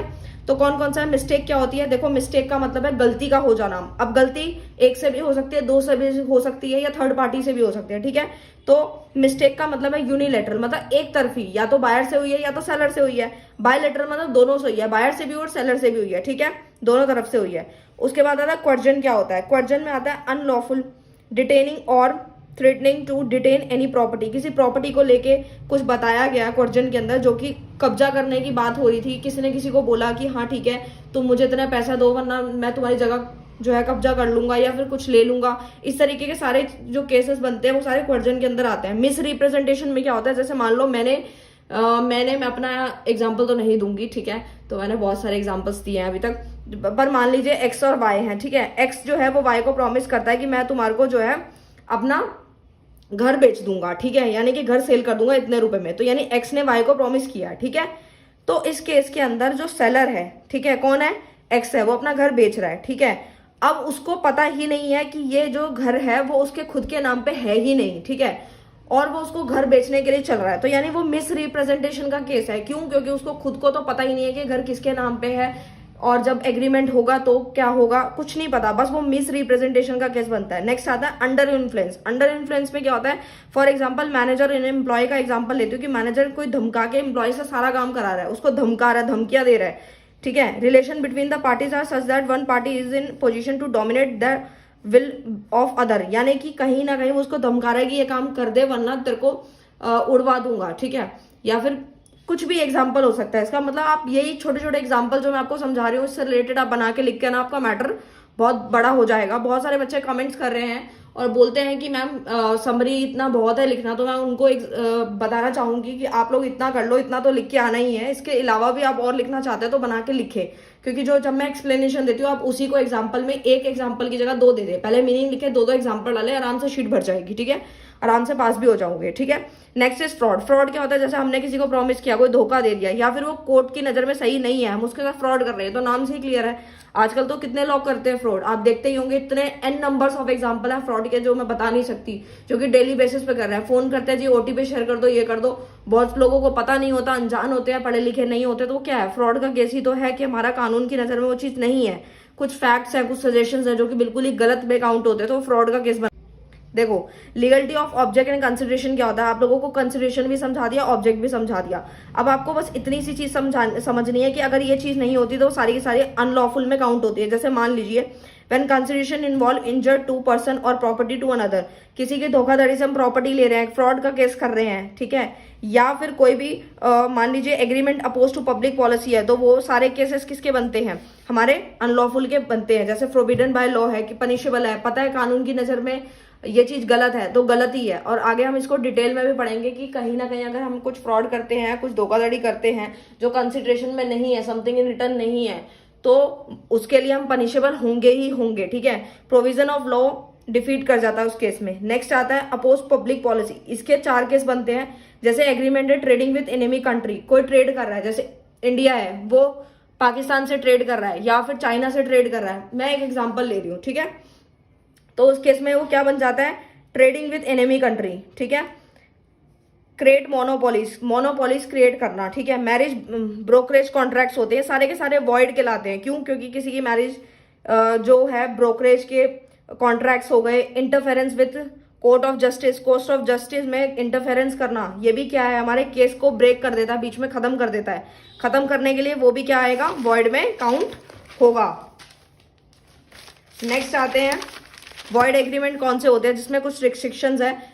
पहला रिस्ट्रेन ऑफ मैरिज, यानी कि रिस्ट्रिक्शंस लगाई गई हैं, जैसे किसी को मैरिज से रोकना। जैसे राहुल है और प्रिया दोनों शादी करने जा रहे हैं और उनको कोई बीच में टोक दे या रोक दे और वो 18 साल से ऊपर है, यानी लड़की 18 साल से ऊपर है, ठीक है, और लड़का 21 साल से ऊपर है, ये तो एज अभी डिसाइडेड है, आप पहले से ही डिसाइड है इनफैक्ट, ठीक है। तो ये क्या है, रिस्ट्रिक्शन में आता है, यानी वॉइड एग्रीमेंट कहलाते हैं। किसी को ट्रेड करने से रोक रहे हैं हम, restrain of legal proceeding, legal proceeding हो गया। या फिर कोई agreement the meaning of which is uncertain, किसी का मतलब ही अनसर्टेन है, उसके वो एग्रीमेंट कर रहे हैं तो वो भी वॉइड में कहलाएगा। वेगरिंग एग्रीमेंट, जैसे जुआ वगैरह खेलते हैं आजकल लोग, आप देखते हैं इतने सारे लोग हैं जुआ खेल रहे हैं, पहले तो ऑफलाइन खेलते हैं, आजकल तो सब लोग ऑनलाइन भी खेल रहे हैं, ठीक है। ये सब क्या है, वॉइड एग्रीमेंट के अंदर काउंट हो रहे हैं। Agreement by way of wager are void, ठीक है। कौन कौन से पॉइंट्स हैं, ट्रांजेक्शन सिमिलर टू वेगर, और कुछ ट्रांजेक्शन ऐसी भी होती है जो वेगर से बिल्कुल सिमिलर है, जो कि वॉइड का अंदर पार्ट में आती हैं, और कुछ वैलिड भी हैं, ठीक है। सबसे पहला स्पेकुलेटिव हो गया, इंश्योरेंस है, लॉटरी का हो गया, हॉर्स रेस हो गया, ये सारे क्या हैं, ये सारे के सारे वॉइड में आते हैं, ये तो हमें पहले से पता है। अच्छा, उसके बाद क्रॉसवर्ड पजल कॉम्पिटिशन, ये सब क्या है, वॉइड ही तो है। अब उसके बाद आता है कुछ चीजें वैलिड भी हैं, जैसे गेम ऑफ स्किल हो गया, कमर्शियल ट्रांजेक्शन हो गई जो हम आजकल करते हैं, और चिट फंड आपने सुना होगा, इंश्योरेंस करते हैं, सारे वैलिड के अंदर आते हैं, ठीक है। क्योंकि ये नाम से ही क्लियर है, इंश्योरेंस करना थोड़ी ना वॉइड होगा कि हमने इंश्योरेंस कराया। आजकल इंश्योरेंस आपको पता है कितने टाइप के होते हैं। नेक्स्ट आते हैं हम लोग डिस्चार्ज ऑफ कॉन्ट्रैक्ट पे। तो डिस्चार्ज ऑफ कॉन्ट्रैक्ट है termination of contractual relation between the parties, यानी कि राइट्स एंड ऑब्लिगेशन को बिल्कुल वो खत्म हो जाता है, उसी को डिस्चार्ज ऑफ कॉन्ट्रैक्ट बोलते हैं। अ कॉन्ट्रैक्ट में be discharge in any of the following वे, किस किस तरीके से खत्म हो सकता है। जैसे ए ने बी को कार दे दी और बी ने उसको पैसे दे दिए, डील यानी कि डील हो गई पूरी कंप्लीट, तो राइट एंड ऑब्लिगेशन खत्म, तो वो भी एक डिस्चार्ज ऑफ कॉन्ट्रैक्ट का पार्ट है, और कई तरीके से हो सकती है। तो contract will be perform by, किस किस के द्वारा होती है, लीगल रिप्रेजेंटेटिव भी कर सकता है, प्रोमिसर जो होता है वो खुद भी कर सकता है, या उसने आगे कोई एजेंट रख रखा है, उसके द्वारा वो कॉन्ट्रैक्ट किया जा रहा है, या थर्ड पर्सन भी हो सकता है, या प्रोमिसर अगर मर जाता है तो जो कॉन्ट्रैक्ट है वो। अब हम समझते हैं कि अगर प्रोमिसर फेल हो जाता है अपने कॉन्ट्रैक्ट को पूरा करने में किसी भी रीजन की वजह से, तो वो अपने डैमेजेस को क्लेम कर सकता है। ठीक, next is breach of contract. Breach मतलब कॉन्ट्रैक्ट को खत्म करना। ठीक है, जैसे कोई भी दो पार्टी है आपस में डील करी थी, उन्होंने जो है कॉन्ट्रैक्ट खत्म कर दिया, तोड़ दिया बीच में, तो वो ब्रीच ऑफ कॉन्ट्रैक्ट में आता है। जैसे उसमें दो आते हैं, एंटीसिपेटरी ब्रीच और एक आता है एक्चुअल ब्रीच। एंटीसिपेटरी ब्रीच क्या होता है कि जब वो कॉन्ट्रैक्ट करने की डेट आने वाली थी उससे पहले ही वो कॉन्ट्रैक्ट जो है ब्रीच ऑफ कॉन्ट्रैक्ट बन गया, यानी कि पहले ही खत्म कर दिया गया वो डेट आने से पहले की। जिस दिन सपोज मान लो एक्स और वाई है, एक्स ने बोला था वाई को कि मैं इस दिन तुम्हें गाड़ी दूंगा, और उस गाड़ी देने से पहले ही वो उसने कॉन्ट्रैक्ट खत्म कर दिया, तो वो ब्रीच ऑफ कॉन्ट्रैक्ट कौन सा वाला होगा? एंटीसिपेटरी ब्रीच होगा। एक्चुअल ब्रीच कौन सा है? जिस दिन ड्यू डेट आई उसी दिन मना करना, वो एक्चुअल ब्रीच कहलाता है। आई होप आपको क्लियर है। नेक्स्ट, यहाँ पे बस ये समझना है कि अगर मान लीजिए एक्स ने वाई को बोला कि मैं तुम्हें सामान दूंगा या अपना घर सेल करूंगा, गाड़ी दूंगा, बंगला दूंगा, वटएवर कुछ भी दूंगा, अगर सेलर जो है कहीं ना कहीं मना कर जाता है, वो बीच में तोड़ देता है, तो कहीं ना कहीं जो हमारा बायर है वो क्लेम कर सकता है अपने डैमेजेस को। ठीक है, यानी ड्यू डेट यहाँ लिखा भी है, wait till the due date, यहाँ पे लिखा भी है कि अगर एंटीसिपेटरी ब्रीच होती है तो ड्यू डेट का वेट करना पड़ेगा उसको, और साथ ही साथ अगर वो डेट आ जाती है तो अपने डैमेजेस क्लेम कर सकता है। ठीक है, अब इसमें क्या है, डेट ऑफ परफॉर्मेंस में क्या है, ड्यूरिंग इट्स परफॉर्मेंस, जो परफॉर्मेंस अगर कर दी जाती है तो जो प्रोमिस ही होता है वो क्या करेगा, ड्यू डेट प्लस वही क्लेम डैमेजेस आपको याद रखने हैं, और जो promise he can reject the performance. अगर मान लीजिए कि उसको नहीं चाहिए, मतलब बायर को आगे डील नहीं करनी, तो वो भी जो है रिजेक्ट भी कर सकता है अपने परफॉर्मेंस को, और साथ ही साथ डैमेजेस भी क्लेम कर सकता है। अब आते हैं कौन कौन से डैमेजेस हैं फॉर ब्रीच ऑफ कॉन्ट्रैक्ट। पहला ऑर्डिनरी है, ठीक है, इनडायरेक्ट डैमेजेस भी होते हैं, स्पेशल होते हैं, कुछ स्पेशल सर्कमस्टांसेस में होता है कि बताया जाएगा कि ये लेना है, इस तरीके से लेना है, वो देना पड़ेगा, तो इस तरीके के डैमेजेस हैं। और साथ ही साथ अगर डिले कर दिया उसके डैमेजेस अलग होंगे। नॉमिनल डैमेजेस है, अगर छोटा मोटा डैमेज है तो उस हिसाब से पे कर दिया जाएगा, तो इस तरीके से अलग अलग डैमेजेस हैं। लिक्विडेटेड डैमेजेस एंड पेनल्टी क्या होती है? लिक्विडेटेड डैमेजेस हो गए जिसमें क्या होता है, एक आप जैसे मान लीजिए एक एग्जांपल देती हूँ, party who rightfully resign the contract only can claim damages. अब कुछ होते हैं कि सिर्फ वो अपने डैमेज ही क्लेम करेगा, ये नहीं है कि सारा का सारा रिफंड मांग ले, ऐसा नहीं होगा। ठीक है, इंटेंशन जो है पार्टी की जो होगी is to punish the other party, वो पनिश भी कर सकता है क्योंकि उसके ऊपर बात आ गई है, क्योंकि उसने कॉन्ट्रैक्ट को ब्रीच किया है, उसने कॉन्ट्रैक्ट को तोड़ा है। ठीक है, as per Indian law there is no difference between liquidated damages and penalty. Penalty के बीच में और लिक्विडेटेड डैमेजेस के बीच में कोई भी डिफरेंस नहीं है, बट इंग्लिश लॉ के मुताबिक अगर देखें तो law recognise the difference between two, लेकिन अगर इंग्लिश लॉ के हिसाब से देखें तो दोनों के बीच में बहुत गहरा डिफरेंस है। Next is discharge of contract and discharge of party are different. दोनों अलग अलग हैं, किसके बिहाफ पे होता है ये डिस्चार्ज ऑफ कॉन्ट्रैक्ट, अभी समझ के आए हम पीछे, और डिस्चार्ज ऑफ पार्टी दोनों अलग अलग हैं, या तो कॉन्ट्रैक्ट ही खत्म हो रहा है। ठीक है, अच्छा, पहला आता है परफॉर्मेंस, या म्यूचुअल एग्रीमेंट हो गया, या प्रॉमिस ही निग्लेक्ट कर दिया, या फिर ब्रीच ऑफ कॉन्ट्रैक्ट हो गया, कॉन्ट्रैक्ट दोनों में से एक पार्टी ने मना कर दिया बीच में ड्यू डेट आने से पहले या ड्यू डेट के दिन ही। इम्पॉसिबिलिटी है उस चीज को करने की कि काम बता दिया गया है लेकिन वो काम बिल्कुल भी हो नहीं रहा है। ठीक है, लैप्स ऑफ टाइम हो गया, ऑपरेशन ऑफ लोअर रेमिशन, ये इस तरीके से सारी चीजें होती हैं। Next is additional remedies available होती हैं कुछ किसके केस में, ब्रीच ऑफ कॉन्ट्रैक्ट के, जैसे रिस्ट्रिक्शन है कॉन्ट्रैक्ट की, सूट फॉर क्वांटम मेरिट हो गया, सूट फॉर स्पेसिफिक परफॉर्मेंस, कि अगर हम कोई स्पेसिफिक परफॉर्मेंस करते हैं उसके लिए भी सूट कर सकते हैं। जैसे damages can not B estimated, की कुछ चीजें ऐसी होती है जिसके लिए तो ये आपको समझ आ गया होगा। Then the aggrieved party can file a suit for specific performance, की एग्री पार्टी जो है वो सूट फाइल यानी कि केस फाइल कर सकती है एक स्पेसिफिक परफॉर्मेंस के लिए कोर्ट के अंदर। क्यों? क्योंकि उसको पता है कि यहाँ पे अगर मान लीजिए कोई ब्रीच ऑफ कॉन्ट्रैक्ट हुआ है, तोड़ा गया है, या फिर कोई स्पेसिफिक परफॉर्मेंस के लिए भी सूट करना चाहती है तो वो कर सकती है। ठीक है, वो डिपेंड करता है उसके नेचर पे और उसके पर्सनल स्किल पे भी डिपेंड करता है कि कॉन्ट्रैक्ट किस टाइप का था। Next is contingent contracts. Contingent contract क्या होता है? The performance of the contract which come under this category depend upon the happening और non happening of certain uncertain events. ठीक है, कहने का मतलब ये है कि कंटिजेंट कॉन्ट्रैक्ट्स वो वाले कॉन्ट्रैक्ट होते हैं, जैसे मान लो एक एग्जांपल से समझो, ए और बी है। ठीक है, ए ने बी को बोला कि मैं तुम्हें अपने गुड्स शिप के द्वारा भिजवा रहा हूँ, ठीक है। तो बी ने बोला ठीक है मैं पैसे तो तभी दूंगा जब यहाँ पे मेरे तक सामान पहुंच जाएगा। तो वो क्या है, कंटिजेंट कॉन्ट्रैक्ट। ये बी अभी तक पैसे नहीं दे रहा है, वो सामान की वेट कर रहा है, जब सामान मिलेगा तो पैसा देगा, ठीक है। तो वो कंटिजेंट है, ठीक है। फीचर क्या कंटिजेंट के, हैपनिंग, कुछ होने की संभावना, कुछ ना होने की, of a certain event in future, जो कि फ्यूचर में होने के बाद ही पता लगेगा। और ये अनसर्टेन होता है, अगर मान लीजिए बीच में सामान रुक गया या नहीं गया या फिर डैमेज हो गया या कुछ भी खराबी आ जाती है, ठीक है, तो पैसा नहीं मिलेगा। कोलेट्रल और इंसिडेंट टू द कॉन्ट्रैक्ट, में इंसिडेंट होने का चांसेस बहुत ज्यादा है। कोलेट्रल सिक्योरिटीज भी होती हैं। आई होप आपको क्लियर है। मैंने पूरा का पूरा आपको इंडियन कॉन्ट्रैक्ट एक्ट समरी खत्म करवा दी है, और अगर आप डिटेल में पढ़ना चाहते हैं तो उसके लिए मैं अलग वीडियो बनाऊंगी। लेकिन अभी जो है टाइम बहुत कम था और आपके एग्जाम्स है, तो मैंने फटाफट कराने की सोची है, ठीक है। तो अब हम चलते हैं सेल्स ऑफ गुड एक्ट 1930 पे, इसको भी फटाफट खत्म करते हैं। देखो सेल्स ऑफ गुड एक्ट 1930 क्या होता है। सबसे पहले सेल की बात करूं तो सेल क्या होती है, एक बायर और एक सेलर दोनों जब डील करते हैं आपस में, तो वो एक सेल बनता है कि बायर ने जो है सामान को खरीदना है और सेलर ने अपने सामान को बेचना है। सेलर ने अपना सामान दिया बायर को, बायर ने पैसे दिए, काम हो गया खत्म, तो वो क्या है, सेल होती है। ये कब हमारा जो है केम इनटू फोर्स में कब आया था, 1 जुलाई 1930 को आया था। नीड क्या है सेल ऑफ गुड एक्ट की, क्या जरूरत पड़ गई हमें इस चैप्टर को पढ़ने की, या सेल्स ऑफ गुड एक्ट की क्या जरूरत है। राइट एंड रेमेडीज, यानी बायर और सेलर की राइट्स एंड रेमेडीज को बताता है, क्या उनके अधिकार हैं, क्या उनका राइट है बेसिकली। रेमेडीज क्या है, गुड्स क्या होता है, every kind of movable properties को हम मूव कर सकते हैं other than actionable claims and money. क्या इंक्लूड करता है, स्टॉक हो गया, शेयर हो गया, growing crops, grass, thing attach और forming part of land which are agree to be serve before sale, यानी सेल करने से पहले पहले। स्टॉक, शेयर, ये सब आपने पढ़ रखा है। Next is kind of goods. Goods कितने टाइप के होते हैं, ठीक है। पहला एग्जिस्टिंग होता है, फ्यूचर गुड्स आपको पता ही है, कंटिजेंट गुड्स हो गए, कुछ स्पेसिफिक होते हैं, किसी पर्टिकुलरली पर्सन के लिए बनाए गए हैं, कुछ अनसर्टेन होते हैं, कुछ एसर्टेन होते हैं, इस तरीके से। डिलीवरी क्या होती है, डिलीवरी कई टाइप की होती है, जैसे एक्चुअल। तो डिलीवरी होती है कौन कौन से, एक तो होती है एक्चुअल डिलीवरी की, हाँ भाई सामान को पूरा डिलीवर कर दिया गया है। कंस्ट्रक्टिव है, सिंबॉलिक है, किस टाइप की डिलीवरी है। डॉक्यूमेंट्स क्या होते हैं, टाइटल ऑफ गुड्स के, या तो बायर और सेलर दोनों ही आते हैं, टाइटल है उसका।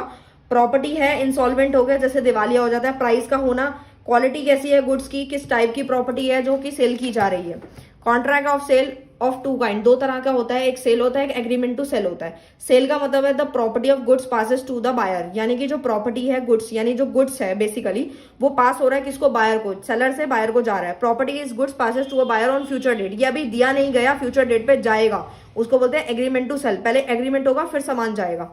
The seller can sue the buyer for price of goods, यानी सेलर जो है वो स्यू कर सकता है बायर को कि भाई मैंने उसको सामान दे दिया और उसने मुझे पैसे नहीं दिए। लेकिन इसमें क्या होता है एग्रीमेंट टू सेल में, the party can sue for damages only, not for price. वो प्राइस के लिए जो है केस फाइल नहीं कर सकता, ओनली डैमेजेस के लिए ही बोल सकता है, क्योंकि ये एग्रीमेंट था। Buyer is responsible for risk of loss, अगर कोई रिस्क ऑफ लॉस होता है तो बायर जो होगा वो लॉस के लिए रिस्पॉन्सिबल होगा, क्योंकि सामान जो है उसके पास जा चुका है, क्योंकि बायर के पास सामान चला गया तो सेल हो चुकी है।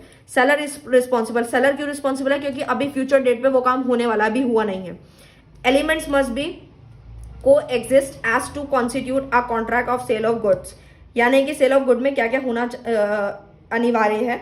At least two parties buyer and seller, movable property होती है। Money should be paid and promise, यानी कि या तो पैसे उसी वक्त दे दिए जाएं या फिर प्रॉमिस कर दिया जाए कि हम देंगे।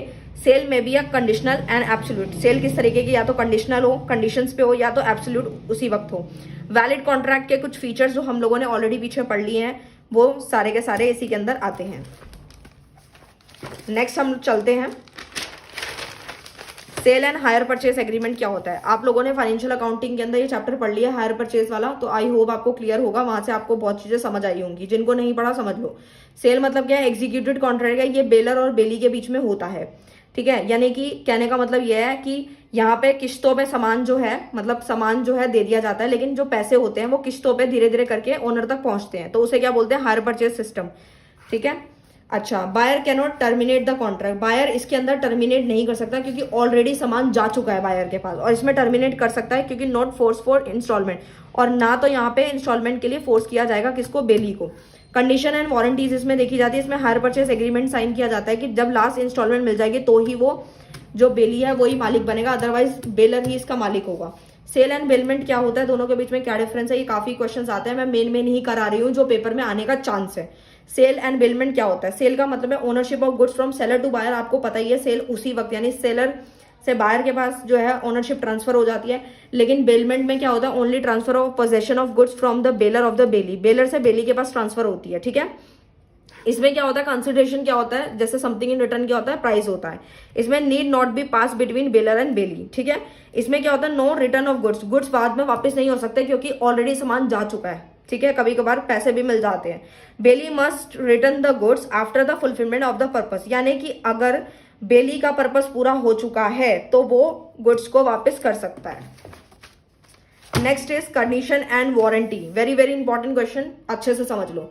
कंडीशन का मतलब है the term condition is defined in section 12 subsection 2 of the sale of good act 1930 के अंदर समझाया गया, और वारंटी को section 12 subsection 3 of the sales of good act 1930 के अंदर समझाया गया। ये हमारा एसेंशियल है। कंडीशन आप देखते होंगे, कभी भी कोई सामान लेने जाते हो तो उसके ऊपर कंडीशन होती है कि ये कंडीशन फुलफिल होगी तो ही आप ये चीज कर सकते हैं। जैसे claim damages and price of damages, जैसे मान लो हमने कोई सामान खरीदा, ठीक है, और आप चाहते हो कि भाई मुझे तो रिफंड मिल जाए, तो ऐसा थोड़ी ना होता है, उसकी पहले आपको कंडीशन पढ़नी पड़ती है, तब जाके आप जो है क्लेम कर सकते हो रिफंड, अदरवाइज आपको कुछ नहीं मिलने वाला। प्राइस और डैमेजेस तभी क्लेम होंगे जब आप उनकी कंडीशन को मानोगे, ठीक है, और कंडीशन पहले से बता दी जाती है। और वारंटी में क्या होता है, वारंटी में स्टिपुलेशन कोलैटरल्स होता है टू क्लेम ओनली डैमेजेस, इसके अंदर सिर्फ और सिर्फ डैमेजेस होते हैं। क्यों? क्योंकि ये वारंटी पे है, ना कि कोई कंडीशन पे है। Next is contract of sale of goods is the transfer of property in the goods from seller to buyer, हम समझ चुके हैं। स्टेजेस क्या होती हैं goods while passing of property, जब पास की जाती है, तो पहला होता है deliverable state, not in deliverable state when goods are is to be measure, या तो गुड्स को मेजर कर लिया जाए, या तो वो डिलीवरेबल स्टेट में ना हो, या तो हो, ठीक है। तो मैंने आप लोगों को पूरा का पूरा करवा दिया, जितना कुछ इंपॉर्टेंट था सब करवा दिया है।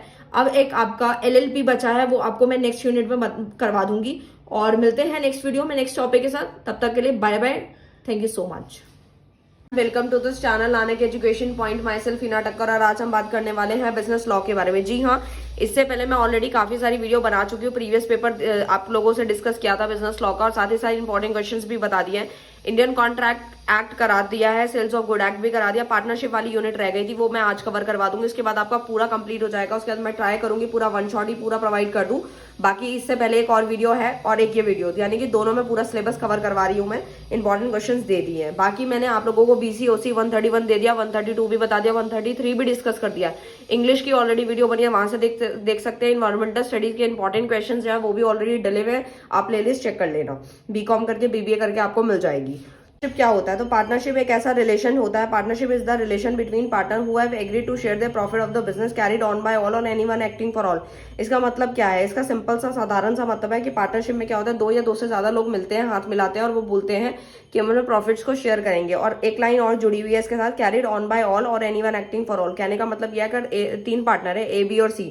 मान लो A को कॉन्ट्रैक्ट करना है X के साथ, ठीक है, और B और C छुट्टी पे है, या फिर मान लो C छुट्टी पे है या B छुट्टी है, दोनों ही छुट्टी पे है, तो जो वो एग्रीमेंट कर रहा है या कॉन्ट्रैक्ट कर रहा है A किसके साथ, X के साथ कर रहा है, अगर वो छुट्टी पे है तो इसका मतलब ये है कि B और C भी इन्वॉल्व होंगे इसके अंदर। इस लाइन का मतलब ये है, ठीक है ना, कि अगर वो छुट्टी पे होते हैं तो भी वो एग्रीमेंट का पार्ट बनेंगे। क्यों? क्योंकि कैरिड ऑन बाय ऑल है और एनीवन एक्टिंग फॉर ऑल है, या तो सारे मिलके काम करें या एक जो है वो सबके बिहाफ पे काम करे, उसी को हम पार्टनरशिप कहते हैं। और साथ ही साथ प्रिंसिपल एजेंट का रिलेशन होता है, ठीक है, कि एक पार्टनर अपने में ही प्रिंसिपल है, एक में अपने में ही एजेंट है। जैसे A है, ठीक है, वो ये नहीं बोलेगा कि मैं यहाँ पे प्रिंसिपल हूँ, तुम B और C जो तुम एजेंट हो, ऐसा नहीं होता। अपने में ही प्रिंसिपल है और अपने में ही एजेंट है। जैसे कि यहाँ पे एग्जांपल भी मैंने दिया है, राम सीता मोहन का भी ले सकते हो, या और भी कोई एग्जांपल आप ले सकते हो। फीचर्स क्या रहते हैं पार्टनरशिप के, 2 और मोर पर्सन्स रहते हैं, जो डिफाइन है उसी से फीचर्स बन जाते हैं, तो ज्यादा याद करने की जरूरत होती है। डिफाइन याद तो मतलब फीचर अपने आप वो पार्टनरशिप होगी, मैक्सिमम 50 लोग होंगे, और 50 से ज्यादा होंगे तो वो इलीगल एसोसिएशन के अंदर काउंट हो जाएगा, as per the companies act 2013 ने ऐसा बोला है, ठीक है।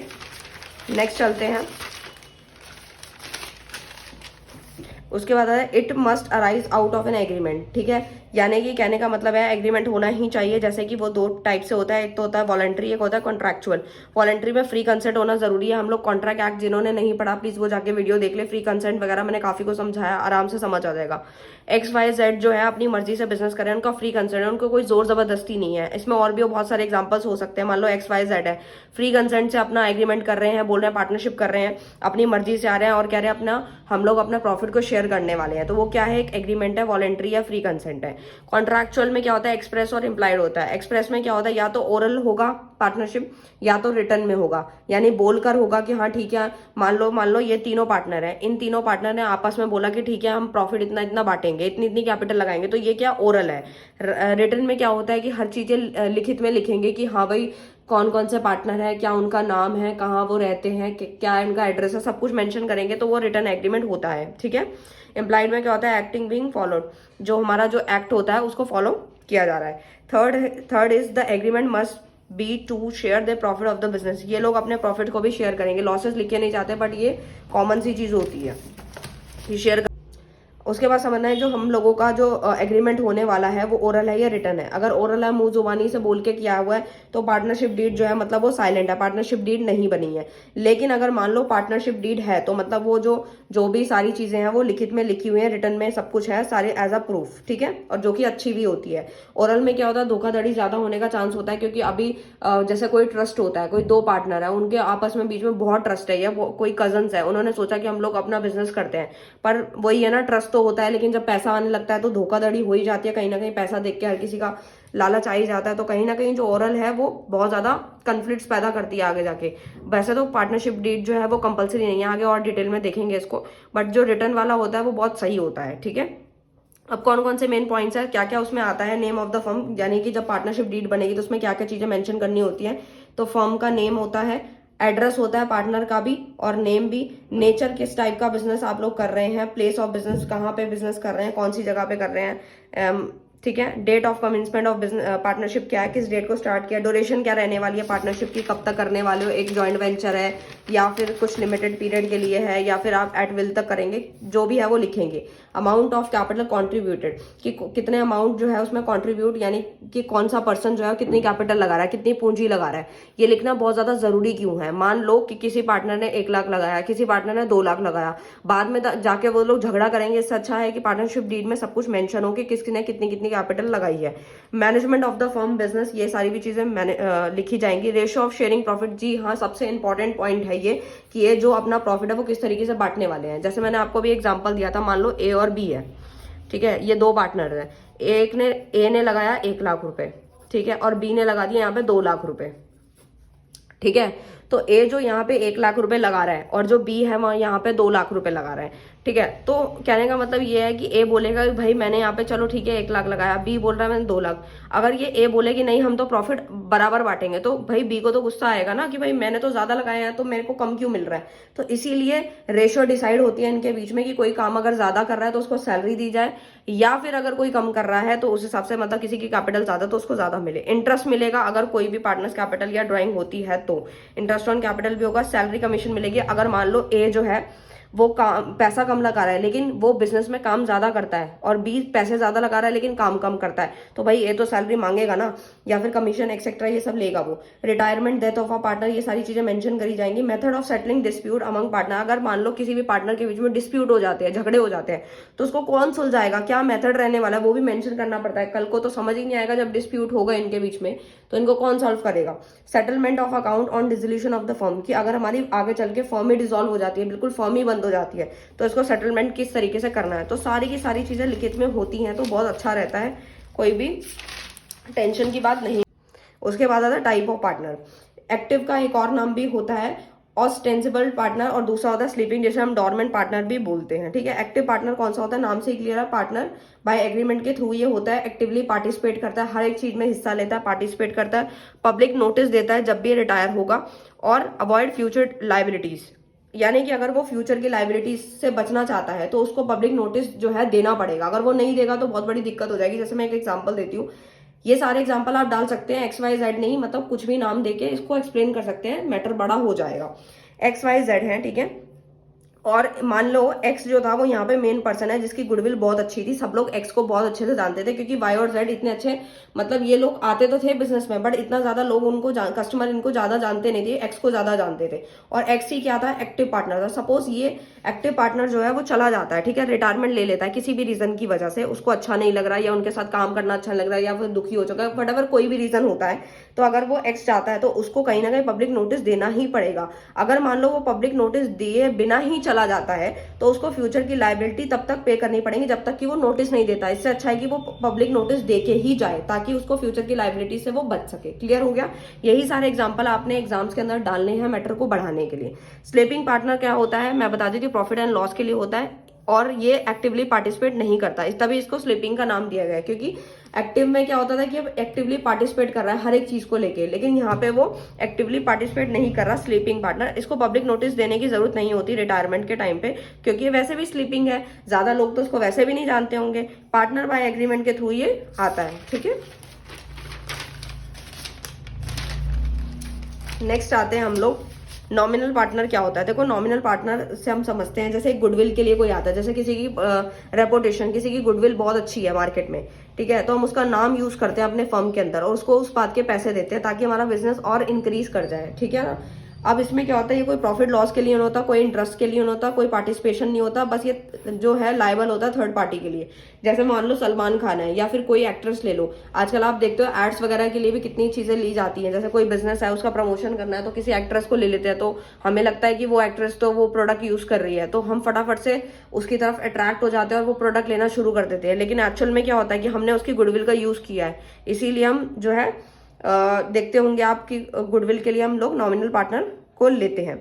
उसके बाद आता है पार्टनर इन प्रॉफिट ओनली, ये तो नाम से क्लियर है, लॉस के लिए तो होगा ही नहीं, प्रॉफिट के लिए और थर्ड पार्टी के लिए लायबल ये होगा। पार्टनरशिप कितने टाइप की है, वो तो अलग अलग टाइप की होती है। पार्टनरशिप की ड्यूरेशन क्या है, एट विल तक की है या पर्टिकुलर पार्टनरशिप है। तो देखो एट विल तक की है तो मतलब चलती रहेगी, रुकेगी नहीं, इसकी कोई भी फिक्स ड्यूरेशन नहीं होती है।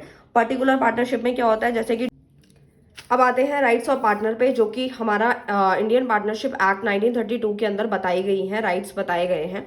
ठीक है, कि हर एक जो पार्टनर होता है वो पार्टिसिपेट कर सकता है, मैनेजमेंट के अंदर हिस्सा ले सकता है, उसको कोई भी रोक टोक नहीं है। इंटरेस्ट ऑन लोन होगा उसको 6% मिलने वाला है। ठीक है, PNL यानी प्रॉफिट एंड लॉस इक्वली बांट सकता है। A partner is entitled to be compensate by the firm for all the expenses incurred by him in the course of business. कहने का मतलब यह है कि तो इसका मतलब है XYZ जो है वो 3 पार्टनर है, इसमें से मान लो Y जो है वो खर्चा कर देता है फर्म के बिहाफ पे, तो फर्म जो है वो उसको पे कर देगी। ठीक है, वो उसका रखेगी नहीं, तो उसको आराम से पैसे मिल जाएंगे जो भी वो खर्चा करेगा। जरूरी नहीं है Y, और भी कोई पार्टनर अगर खर्चा कर देता है फर्म के बिहाफ पे तो उसको बाद में पैसे वो क्लेम कर सकता है फर्म से। चेक बुक्स ऑफ अकाउंट्स यानी बुक्स ऑफ अकाउंट्स भी चेक कर सकता है। Protecting the firm from loss से भी प्रोटेक्ट कर सकता है। रिटायर बाय गिविंग नोटिस, यानी कि अगर पार्टनरशिप एट विल तक है तो रिटायरमेंट का नोटिस उसको देके जाना ही होगा, ऐसे वो नहीं सकता है। क्लियर हुआ? ड्यूटीज क्या है पार्टनर्स की, कुछ ड्यूटीज रहती हैं कि correct account of partnership firm रहेगा, सीक्रेट प्रॉफिट जो है वो शेयर नहीं करना। ये नहीं है कि सारे इसके सारे जितने भी प्रॉफिट्स होते जा रहे हैं वो हर जगह डिस्क्लोज करता जा रहा है या अपना कुछ फायदा उठा रहा है, या फिर मान लीजिए to be just and faithful to each other, या फिर इसमें ऐसा भी नहीं हो सकता कि फर्म से कोई सामान निकाल के वो अपने बिहाफ पे भेजे और उसका प्रॉफिट अपनी जेब में रख ले। तो ये सारी धोखाधड़ी है जो कि उसको नहीं करनी है, तो वो उसकी ड्यूटीज बनती है कि ये सारा काम उसको नहीं करना है जो कि इलीगल है। उसके बाद आता है रजिस्ट्रेशन ऑफ फर्म। क्या होता है, ये बिल्कुल ऑप्शनल है, मर्जी है करवाना है तो करवा भी सकते हैं। जैसे फी प्लस डॉक्यूमेंट्स, कौन कौन से डॉक्यूमेंट लगने वाले हैं और पैसे जो लगेंगे वो तो लगेंगे ही। फर्म का नेम होगा, principal place of business of the firm, firm का जो प्रिंसिपल प्लेस है वो भी लिखना पड़ेगा। अदर प्लेसेस अगर वो कैरी करते हैं बिजनेस कहीं और भी करते हैं तो वो भी मेंशन करना है। डेट भी करनी है जब पार्टनर ने ज्वाइन किया था फर्म को। परमानेंट एड्रेस क्या है पार्टनर का, ठीक है। ड्यूरेशन ऑफ द फर्म, मतलब वो हर एक चीज लेकर चलता है। पार्टनरशिप डीड जो कि रजिस्ट्रेशन होता है कि ड्यूरेशन भी रहने वाली है, फर्म की ड्यूरेशन क्या रहेगी। क्लियर हो गया? नेक्स्ट आते हैं कि कौन कौन से कॉन्सिक्वेंस हो सकते हैं नॉन रजिस्ट्रेशन के। भाई अगर कोई रजिस्ट्रेशन नहीं कराता, वैसे तो ये ऑप्शनल है, लेकिन अगर कोई नहीं कराता तो ये चीजें हो सकती हैं।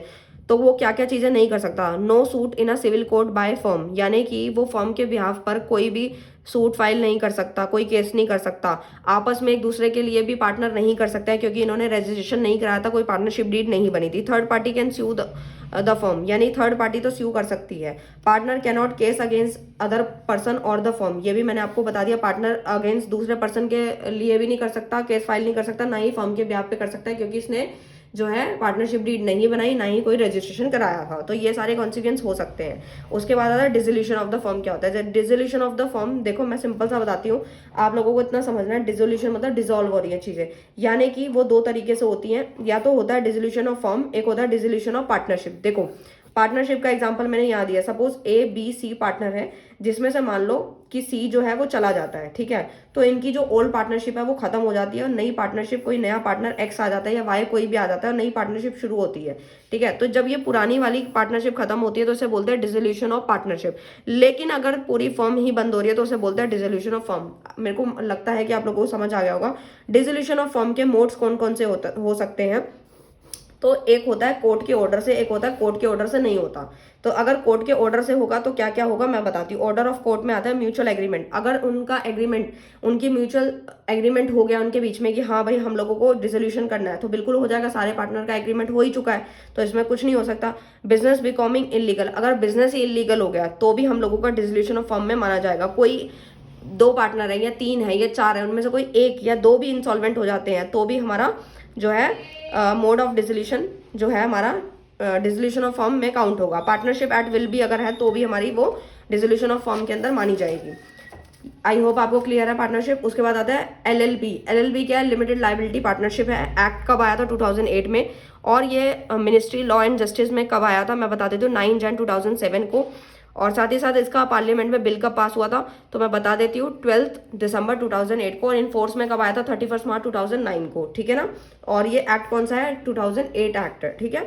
इसमें हमारे 81 सेक्शंस होते हैं, 4 शेड्यूल होते हैं, और 4 शेड्यूल के अंदर पहले शेड्यूल के अंदर म्यूचुअल के बारे में बताया गया है, और सेकंड के अंदर कन्वर्जन फर्म एलएलपी बताया कि अगर हमें फर्म से एलएलपी जाना है, प्राइवेट से एलएलपी जाना है, थर्ड शेड्यूल। फोर्थ शेड्यूल में हमारा कन्वर्जन बताया पब्लिक टू एलएलपी, ठीक है। उसके बाद आता है एमसीए प्लस आरओसी। क्या है, ministry of company affairs.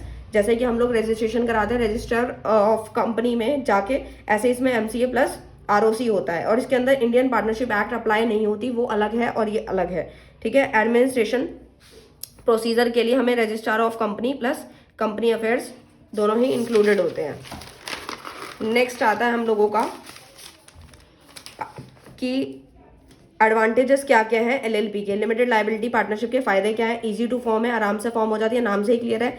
LLP मतलब लिमिटेड लाइबिलिटी पार्टनरशिप, यानी पार्टनर की जो लाइबिलिटी है वो लिमिटेड रहने वाली है, ठीक है। इजी टू डिसॉल्व हो जाती है, फ्लेक्सिबल है, कैपिटल स्ट्रक्चर इसका। फीचर्स क्या रहते हैं, बॉडी कॉर्पोरेट है। बॉडी कॉर्पोरेट से मतलब है आर्टिफिशियल पर्सन है, ये तो आपको बहुत अच्छे से क्लियर होगा। सेपरेट लीगल एंटिटी से मतलब है जो पार्टनर है और जो एलएलपी है वो दोनों ही डिफरेंट है। वो third one is perpetual succession. इससे मतलब है कि अगर हमारी कोई भी पार्टनर आए या कोई भी पार्टनर जाए तो उससे एलएलपी को कोई इफेक्ट नहीं पड़ेगा, एलएलपी चलती रहेगी, तो इसी को हम परपेचुअल सक्सेशन बोलते हैं। इसके बाद आता है म्यूचुअल एजेंसी। जैसे हम लोग पार्टनरशिप एक्ट में पढ़ते थे कि जो म्यूचुअल में क्या होता था कि एक जो पार्टनर होता है वो कहीं ना कहीं अपने में ही प्रिंसिपल है और अपने में ही एजेंट है, जबकि म्यूचुअल एजेंसी ऑफ एलएलपी में क्या होता है कि एक पार्टनर दूसरे का एजेंट नहीं होता, ठीक है। एलएलपी एग्रीमेंट आपको पता ही है, एग्रीमेंट होता है तभी जाके एलएलपी फॉर्म होती है। लिमिटेड लाइबिलिटी रहती है, तो मैंने आपको डिफाइन के अंदर बता दिया था। उसके बाद आता है इनकरप्शन रजिस्ट्रेशन। एटलीस्ट 2 पार्टनर तो होने ही चाहिए। साथ ही साथ जो हमारे पार्टनर होते हैं वो कौन कौन से नहीं हो सकते, इंसॉल्वेंट नहीं होना चाहिए, अनसाउंड माइंड का नहीं होना चाहिए, और साथ ही साथ applied for insolvency and application of pending. अगर उसकी कोई एप्लीकेशन पेंडिंग है तो भी वो पार्टनर नहीं बन सकता है, ठीक है। उसके बाद आता है, ये वो वाले पॉइंट्स बताएं जो पार्टनर नहीं बन सकते हैं, ठीक है ना। उसके बाद डेजिग्नेशन पार्टनर कौन से हो सकते हैं। जैसे मान लो कोई 2 पार्टनर है, वो डेजिग्नेशन पार्टनर्स हो सकते हैं, उनकी क्वालिफिकेशन रखी गई है कि उनमें से एक पार्टनर ऐसा होना चाहिए जो कि रेजिडेंट ऑफ इंडिया होना चाहिए और वो प्रीवियस ईयर में कम से कम 182 डेज रहा हो पिछले साल में, तो ही वो एलिजिबल है डेजिग्नेशन पार्टनर के लिए। आई होप आपको क्लियर है। अच्छे से कर लेना, ये आने का चांस काफी ज्यादा हाई रहेगा। रेगुलेटरी एक्ट है, partnership is governed bye partnership act 1932। और जबकि देखो पार्टनरशिप एक्ट का कौन सा एक्ट है, 1932 है, जबकि एलएलपी का कौन सा 2008 है। रजिस्ट्रेशन कैसा है, तो पार्टनरशिप के अंदर जो रजिस्ट्रेशन है वो कंपलसरी नहीं है, लेकिन एलएलपी में बिल्कुल रिक्वायर्ड है, कंपलसरी है। परपीचुअल सक्सेशन कैसा है, तो पार्टनरशिप के अंदर परपीचुअल सक्सेशन नहीं है, जबकि एलएलपी के अंदर है। लाइबिलिटी क्या रहने वाली है, liability of partner is unlimited. किसके अंदर, पार्टनरशिप के अंदर अनलिमिटेड होती है, जबकि एलएलपी के अंदर लिमिटेड रहती है। एग्री कंट्रीब्यूशन होता है कि जितना बताएगा उतना ही वो जेब से लाएगा, ये नहीं कि अपने घर से लेकर आ रहा है। लेकिन अगर वो कुछ धोखाधड़ी कर देता है, कुछ गलत काम कर देता है या कुछ अगेंस्ट जाके कर देता है, तो उसकी लाइबिलिटी पार्टनर की अनलिमिटेड हो जाती है कुछ केस में। अदरवाइज जो हमारी एलएलपी है उसमें हमारी लाइबिलिटी लिमिटेड रहती है। म्यूचुअल राइट्स एंड ड्यूटीज क्या रहती है, पार्टनरशिप जो होती है, म्यूचुअल राइट्स एंड ड्यूटीज जो होती है subject to agreement between the firm and the partner where the LLP. No partner is liable for the independent act of the others, ठीक है। नंबर ऑफ पार्टनर अभी आपको पीछे ही बता दिया था मैंने, maximum number of partner cannot exceed 50। किसके अंदर, वेयर इज पार्टनरशिप के अंदर 50 से ज्यादा नहीं होनी चाहिए, एलएलपी में is no upper limit of the number of the partners में नहीं है। ठीक है, तो ये डिफरेंस मैंने आप लोगों को अच्छे से करा दिया है और भी यहाँ पे बताए गए हैं पॉइंट्स। सो देख लेते हैं और क्या बचा है हम लोगों का। तो मैंने आपको पूरा का पूरा ये करवा दिया। उसके बाद sales of good act, sorry sales of goods act है, वो में भी मैंने आप लोगों को ऑलरेडी पहले पढ़ा चुकी हूँ। मैंने आपको पूरा यूनिट कवर करा दिया है। मिलते हैं नेक्स्ट वीडियो में नेक्स्ट टॉपिक से। Thank you so much.